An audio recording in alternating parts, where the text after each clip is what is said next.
Sangat menyesalkan juga sikap PBNU itu.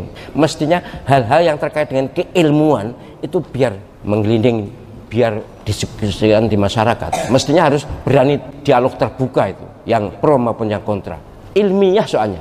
Kekeramatan dan kesaktian Nahdlatul Ulama itu masih dimiliki oleh jamiah, bukan jamaah. Karena jamaahnya itu masih kebanyakan kelompok-kelompok yang kagetan dan gawoan. Ada Rois Am datang gitu suka kaget gawok. Kok kayak iyo ini manusia dari mana Rois Am itu? Saya ini layaknya Rois Awam atau Rois Am yang KW3. Saya ini layaknya Rois Awam atau Rois Am yang KW3. Saya sebagai orang akademik dan saya bertahun-tahun mengajar metodologi penelitian hukum Islam di S3. Saya nyadar betul bahwa memang masalah nasab ini perlu diteliti secara ilmiah jika dipersoalkan, dan sudah ada produk ilmiahnya, sudah ada. Kenapa lalu dimasalahkan? Pakai baik sangka lagi. Ujungnya tuh soal husnuzon. Semua ini husnuzon. Kita berhusnuzon saja. Sudah. Pakai syuhra wal istifadah. Kalau tidak diperselisihkan, oke, tidak apa-apa. Zaman dulu memang tidak diperselisihkan. Padahal kepercayaan mereka tanpa dibuktikan pun sudah cukup. Karena sak kampung sudah percaya. Akhirnya menjadi masyhur dan istifadah. Ini kaidah ilmiah. Sejak zaman Syekh Nawawi Al-Bantani, guru-gurunya itu banyak dari habaib juga. Mbah Hasyim Asy'ari di Mekah guru kepada habaib. Mbah Hasyim atau Mbah Nawawi Banten dan lain-lain sebagai ulama iya, tapi bukan ahli nasab mereka. Tapi mereka karena tidak ada yang mempermasalahkan, maka bisa digunakan asyuhrah wal istifadah, pengakuan secara umum. Tapi kalau ada yang mempermasalahkan dan bisa menunjukkan bukti. Al-Fakir Miftahul Akhyar, banyak kekurangan, ketidakcakapan dan ketidakmampuan mengemban amanah yang amat berat ini. Sangat layak mendapat gelar Rois Awam, Rois Am KW3. Orang bodoh jangan bertingkah, gak usah kakean takok, ikut aja ulama. Orang-orang goblok gak usah nanya dalilnya. Mari kita ikut saja bahwa para habaib ini memang memiliki silsilah yang sambung kepada Rasulullah SAW. Iya, kalau ulamanya bisa diikuti ya enggak apa-apa. Ulama umumnya bisa diikuti, tapi kalau soal nasab ini enggak bisa kita mengandalkan alimnya seseorang. Tapi ini nasab ini kan bukan soal kealiman ilmu agama, tapi iya ilmu nasab lah. Saya profesor tapi fikih, bukan nasab, maka saya pertimbangkan hasil penelitian orang. Maka ini sudah bagus-bagus malah mau dipisah, mau dipecah. Kita ya curiga, jangan-jangan di belakangnya ada jeragani yang memang mau utak-atik ini biar pecah kita. Kalau secara penelitian, secara DNA sudah jelas dibuka di umum, kok penyemaci ngotot, itu masalah, yang masalah pada penjenengan sendiri. Ya, dulu itu saja Kiai Bisri itu pernah menulis silsilah wayang. Mulai Abimanyu bin Arjuna bin Pandu bin Sentanu bin ngantek Sang Hyang Wenang. Ya gitu, itu ya ndak usah diurus, itu kitab sezaman yang jadi sumber mana ya ndak usah ditulis, apalagi dites DNA segala macam ya. Mau cari DNA-nya Sang Hyang Wenang itu dari mana? Sebab kalau penjenengan bukan keturunan Nabi, ngaku keturunan Nabi, itu masalah besar. Apalagi DNA sudah jelas. Ini yang tes DNA orang luar, orang Indonesia ada beberapa sama ya. Haplogrupnya G, dan itu bukan Arab dan bukan apalagi Bani Hasyim, bukan, itu dari Kaukasus. Tapi sampean akan divonis oleh masyarakat, sampean ngarani ini isu walaupun oleh bayaran. Lewong nasabe habaib dikon tes DNA. Tes DNA itu singgawi wong Eropa, wong Barat, yang penuh dengan intrik-intrik walaupun disebut ilmiah. J1 itu Nabi atau Bani Hasyim ya, J1 itu Bani Hasyim. Lah ini tidak ada yang tes itu. Yang J1 itu nggak ada, sak dunia itu 180 wong itu nggak ada. Terus piye itu? Mosok jek ngotot ae. Malah diharamkan malah yang di DNA ini. Wah, aneh. Sudah ndak usah ngomong banyak-banyak daripada kualat.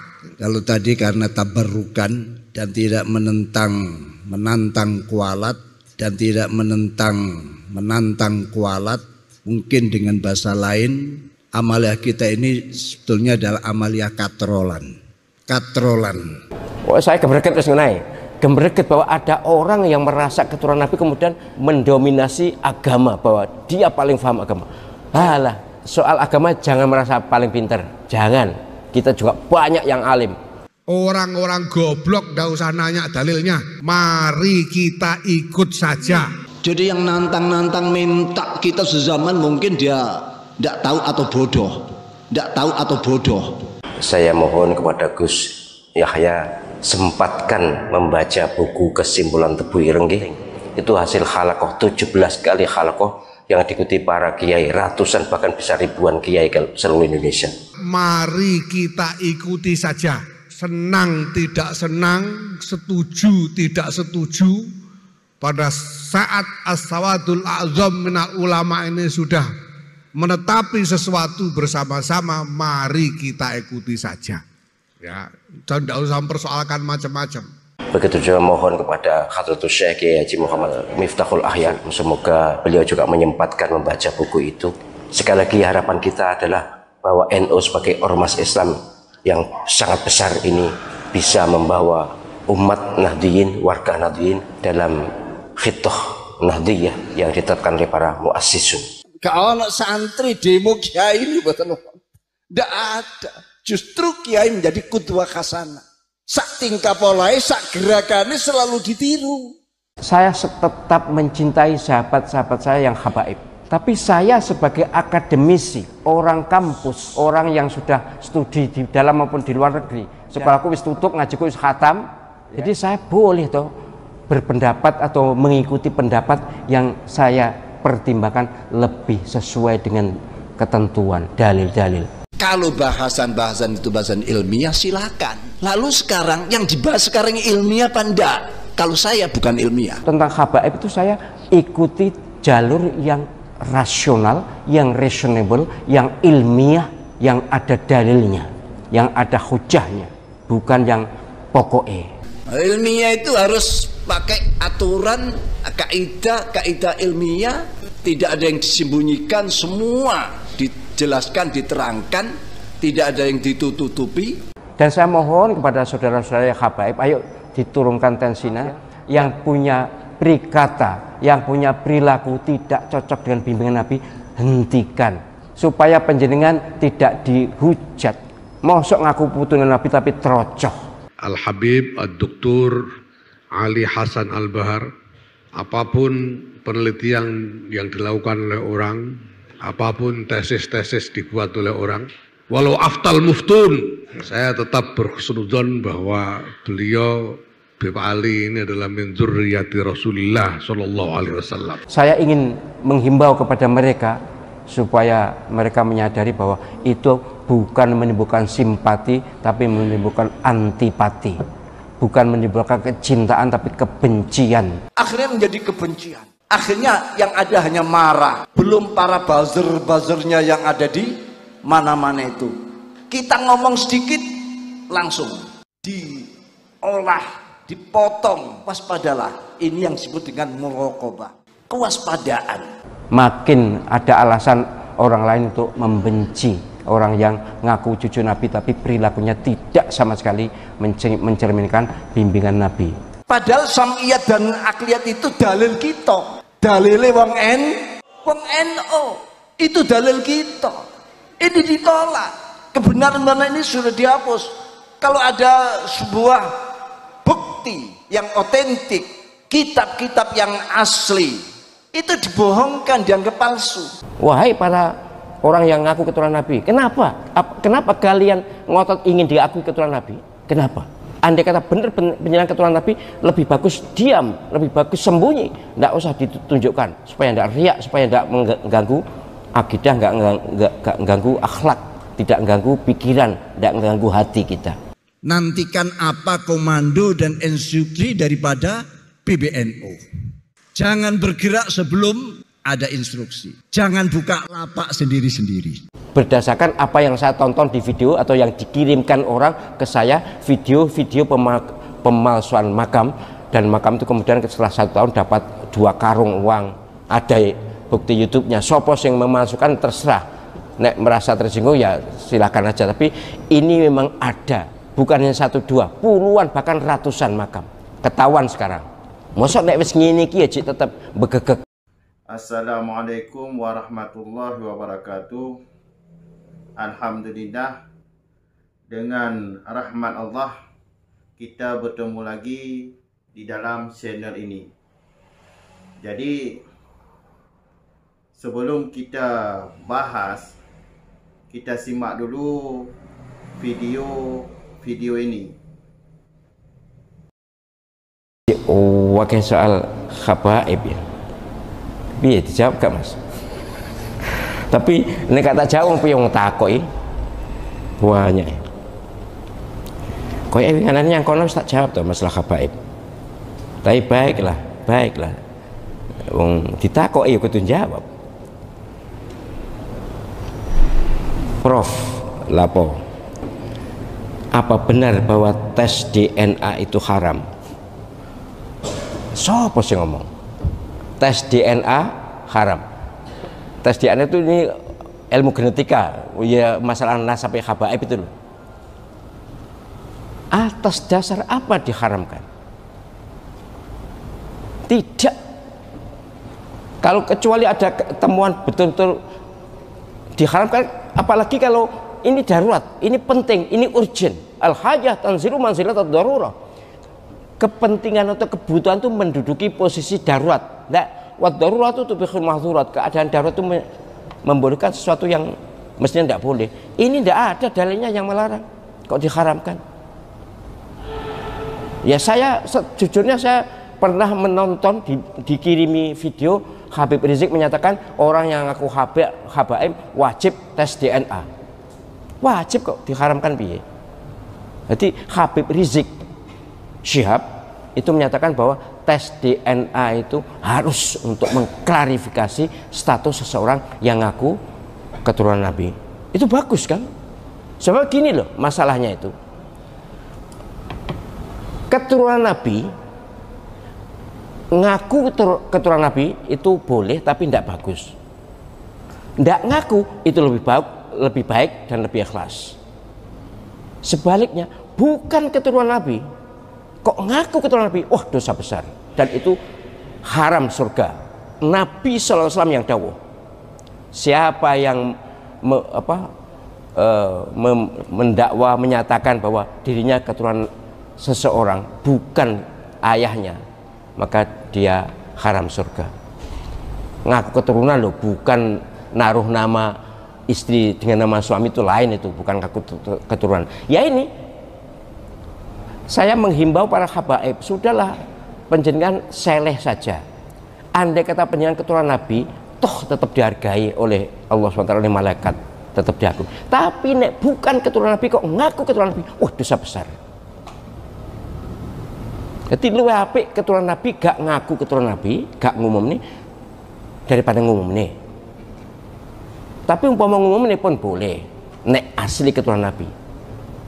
Lah nek ora, jelas dosa. Ya mohon maaf. Kenapa sih ngotot-ngotot diakoni keturunan Nabi? Kenapa? Wahai para orang yang ngaku keturunan Nabi, kenapa kalian ngotot ingin diakui keturunan Nabi? Kenapa? Andai kata benar penjenengan keturunan Nabi, lebih bagus diam, lebih bagus sembunyi, tidak usah ditunjukkan, supaya tidak riak, supaya tidak mengganggu akidah, nggak mengganggu akhlak, tidak mengganggu pikiran, tidak mengganggu hati kita.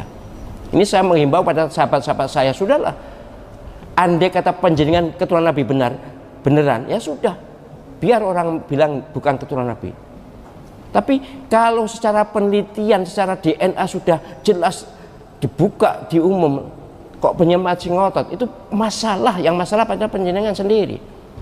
Kasihan saya. Mereka adalah sahabat-sahabat saya, tetap sahabat saya, walaupun bukan keturunan Nabi, tetap sahabat saya dan baik saya dengan beliau-beliau itu. Perkara sing kelakuannya gak cocok karo tuntunan Nabi, itu urusan pribadi, tapi yang jelas kita ini menghormati pada semuanya. Ini bener saya himbau, muka-muka maring ini gak ono sing takut masalah Habib meneh. Saya juga ono sungkane, sahabat Habib saya banyak ya. Banyak yang akrab dengan saya itu banyak. Tapi ya itulah. Kok iso sih ngotot jadi diakoni keturunan Nabi, kok iso?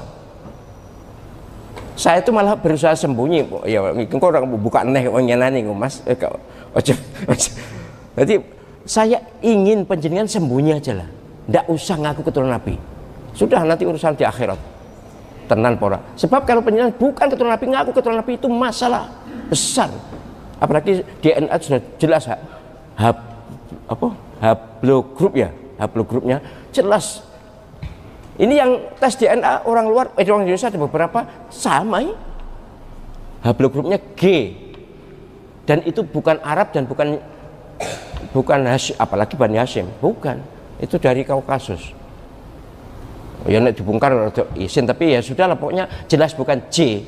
J1 itu Nabi atau Bani Hashim ya. J1 itu Bani Hashim. Lah ini tidak ada yang tes tuh, yang J1 itu enggak ada sak dunya ke 180 wong itu enggak ada. Lah piye to? Mosok cek ngotot ae. Malah diharamkan malah yang di DNA ini. Wah, aneh. Sing ngaramkan sapa, Mas? Hanif itu mantune Gus. Mantune. Duh, lagi berarti orang tua kalau mantune gak waduh, Mas. Astagfirullahaladzim. Oh janganlah. Sampean mantu ya kudu nyadar. Jangan menentang orang tua. Atau orang tua minta maaf pada umat, enggak apa-apa. Tapi sekali lagi, kehormatan panjenengan dan penghormatan kita pada panjenengan bukan soal keturunan Nabi, itu bukan. Apalagi kalau sudah dinyatakan berdasarkan banyak disiplin ilmu sejarah, ilmu filologi, kemudian ilmu genetika, tidak terus ngotot malah jatuh. Ini laku kasus bolak-balik loh. Saya sungguh sangat menyesalkan juga sikap PBNU itu, sangat menyesalkan. Kenapa seperti itu? Tapi oke lah, itu hak mereka sebagai pengurus, silakan aja. Tapi mestinya hal-hal yang terkait dengan keilmuan itu biar menggelinding, biar didiskusikan di masyarakat. Mestinya harus berani dialog terbuka itu, yang pro maupun yang kontra. Ilmiah soalnya. Saya sebagai orang akademik dan saya bertahun-tahun mengajar metodologi penelitian hukum Islam di S3. Sudah berapa tahun. Saya nyadar betul bahwa memang masalah nasab ini perlu diteliti secara ilmiah jika dipersoalkan, dan sudah ada produk ilmiahnya, sudah ada. Kenapa lalu dimasalahkan? Pakai baik sangka lagi, pakai syuhra wal istifadah. Kalau tidak diperselisihkan, oke, tidak apa-apa. Zaman dulu memang tidak diperselisihkan.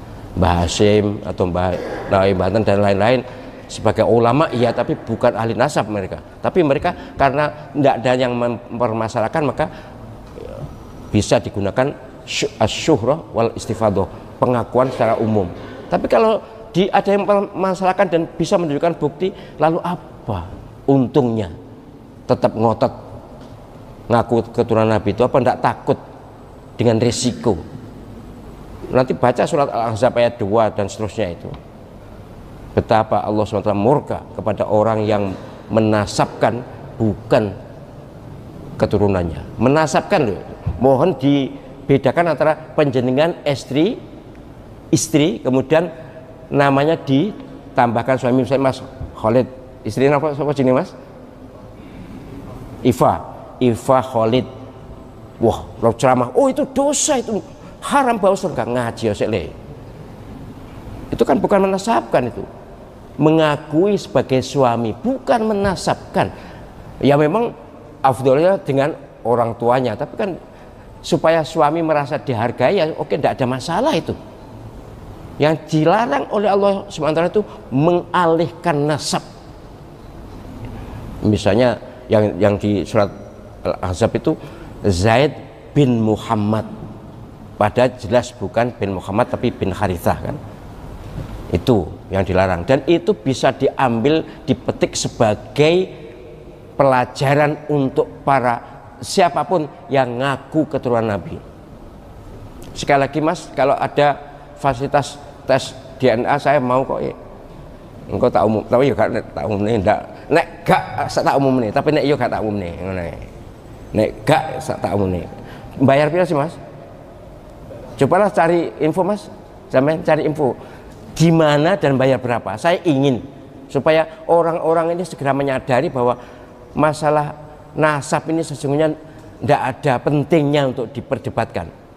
Dan apalagi ngaku-ngaku nasab Nabi SAW tapi kelakuan tidak sama sekali mencerminkan apa tuntunan Nabi, kan malah bahaya itu. Kok doang banget masalah nasab ini. Iki goro-goro iki. Ustadz, kata seorang tokoh, iki enek jenenge, orang bodoh jangan bertingkah, gak usah kakean takok, ikut aja ulama.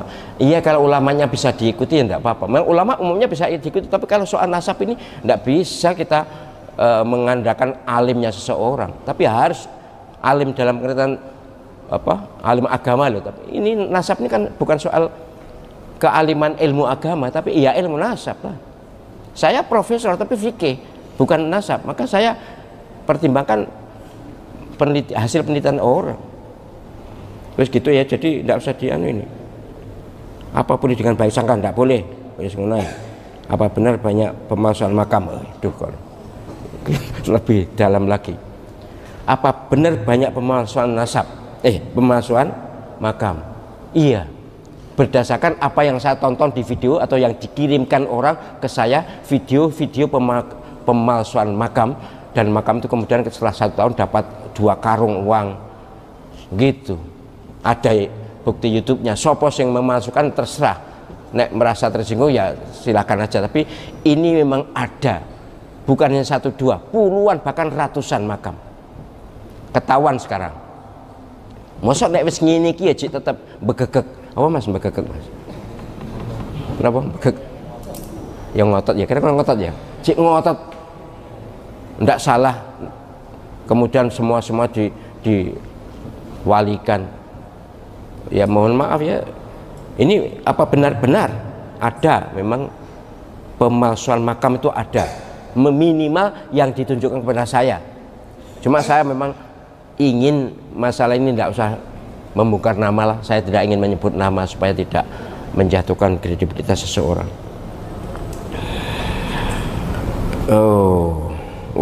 Wah kayaknya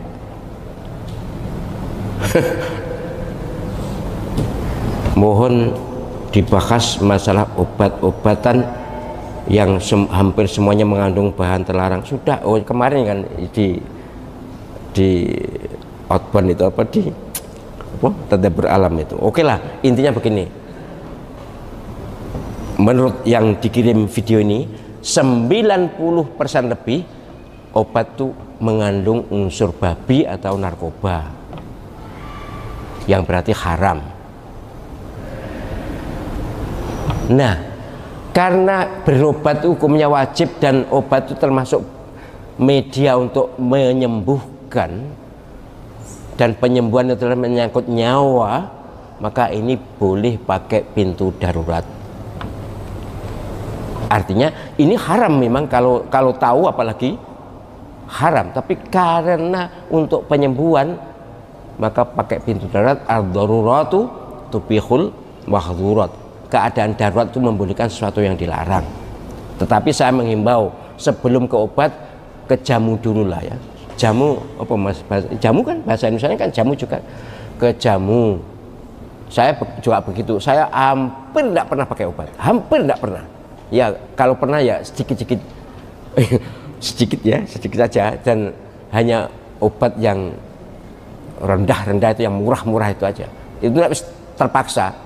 Tapi usahakan sekedar pusing, sekedar apa itu bisa tanpa obat. Saya membuktikan dan saya merasakan.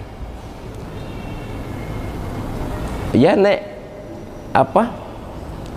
sebenarnya kalau penjenengan kan maha santri, ya mestinya banyu putih itu diwacane Fatihah, kemudian Allahumma rabban nas, doa sembuh ditiup, ombe beres. Mestinya ya apa gunanya penjenengan ikut KSS gak wani ngono. Ya begitu ya. Jadi oke, masalah obat boleh digunakan dalam keadaan sangat terpaksa. Itu nggih. Ini sudah saya bahas kemarin, tapi oke lah karena ditanyakan dan ini belum saya hapus, berarti masih ditanyakan di sini. Terakhir sementara pacet habaib bener. Apa boleh seseorang itu merasa ahlul bait? Ahlul bait itu keluarga dalam. Ahlul bait itu hanya 5 itu, Nabi Muhammad SAW, Sayyidina Ali, Sayyidina Fatimah, Sayyidina Hasan, Sayyidina Husain. Itu ahlul bait. Jangan kepedean. Jangan lalu innama yuridullahu liyudzabankum rijsa alal bait, lalu merasa ahlul bait merasa berhak memberi syafaat. Omongnya sapa? Yang berhak memberi syafaat itu adalah orang yang diizinkan Allah SWT, yaitu Rasulullah Muhammad SAW. Nggak terima ecek-ecek ngono kuwi, jangan merasa kepedean bisa memberi syafaat. Anda sendiri bermasalah kok. Kenapa lalu nak ngancam-ngancam, oh enggak saya beri syafaat.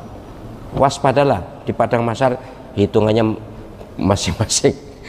Tapi ini jadi ahlul bait, keluarga dalam itu ya 5 ini. Nabi Muhammad SAW, kemudian Sayyidina Ali, Sayyidina Fatimah, Sayyidina Hasan, Sayyidina Husain. Mestinya ya termasuk Sayyidah Khadijah mestinya, dan istri-istri Nabi SAW. Tapi yang disebutkan oleh para ulama itu 5, khomsatun itu ya 5 ini. Tapi yang jelas bukan dzurriyah yang sampai sekian puluh tahun itu bukan ahlul bait. Kalau keturunan ya keturunan, tapi bukan ahlul bait. Jangan kepedean, jangan menyeret pemahaman Al-Quran kepada mencari keuntungan pribadi. Terlalu besar risikonya. Soal agama jangan merasa paham sendiri. Ada yang mengatakan wong paham Quran nggak melalui iki sesat. Mbahmu. Ya aku loh mondok puluhan tahun, kemudian di Al-Azhar juga bertahun-tahun. Artinya rodok ngerti lah kalau soal agama. Ya, jadi terpaksa saya ungkapkan ini karena saya gembreget. Apa mas gembreget? Kenapa Pak Arif? Gembreget itu gemes apik rada. Oh, saya gembreget wis ngene. Gembreget bahwa ada orang yang merasa keturunan Nabi kemudian mendominasi agama, bahwa dia paling paham agama. Alah. Ya sayangnya kengko terusnya sombong gitu, ndak pun. Artinya soal agama jangan merasa paling pintar. Jangan. Kita juga banyak yang alim. Bangsa Indonesia itu entahlah keturunan siapapun, habaib atau bukan habaib, pokoknya orang yang mau ngaji mesti ngerti agama. Dan ini banyak. Kalau soal kedalaman ilmu susah untuk menyaingi para kiai-kiai pesantren, itu susah. Dan itu bukan, mereka tidak pernah ngaku keturunan Nabi, kiai-kiai kita itu. Dan di Arab juga gitu kok. Saya kan lama di Arab, bergaul dengan banyak orang Arab, tidak ada yang ngaku keturunan Nabi itu, tidak ada. Kini tok lho. Gak kena ya. Wis habaib tutup. Artinya bahasa habaib tutup, kecuali nek takok meneh. Baik, demikian yang bisa saya sampaikan. Terima kasih kehadiran dan perhatian jenengan semuanya. Mari kita kembali kepada khitoh. Inna akramakum indallahi atqakum. Sungguh kemuliaan siapapun umat Muhammad SAW ini adalah di kadar ketakwaannya, bukan di kadar dzurriyah atau bukan dzurriyahnya, di kadar bukan di kadar keturunan atau bukan keturunan, bukan, tapi ketakwaannya. Maka itu kita pupuk, kita tingkatkan, kita perkokoh iman kita dan ketakwaan kita. Sudah jelaskan, sudah dengar penjelasan beliau. Jadi untuk kita itu harus berhati-hati, itu wajib waspada terus. Karena mereka itu kaum Ba'lawi itu kaum DNA-nya G, itu Yahudi. Jadi mereka itu menggunakan sorban, jubah, mengatasnamakan cucu Nabi, ya itu untuk melancarkan misi mereka itu. Sebagaimana yang telah kita ketahui bersama, mereka dulu tuh imigran yang dibawa oleh orang-orang Belanda untuk membantu perjuangan Belanda. Makanya berhati-hati dengan kaum berjubah itu. Itu bukan keturunan Nabi itu. Nah, dalil nggak ada, cuma framing aja di belakang. Nah, cukup di sini dulu. Sampai jumpa di video selanjutnya. Assalamualaikum warahmatullahi wabarakatuh.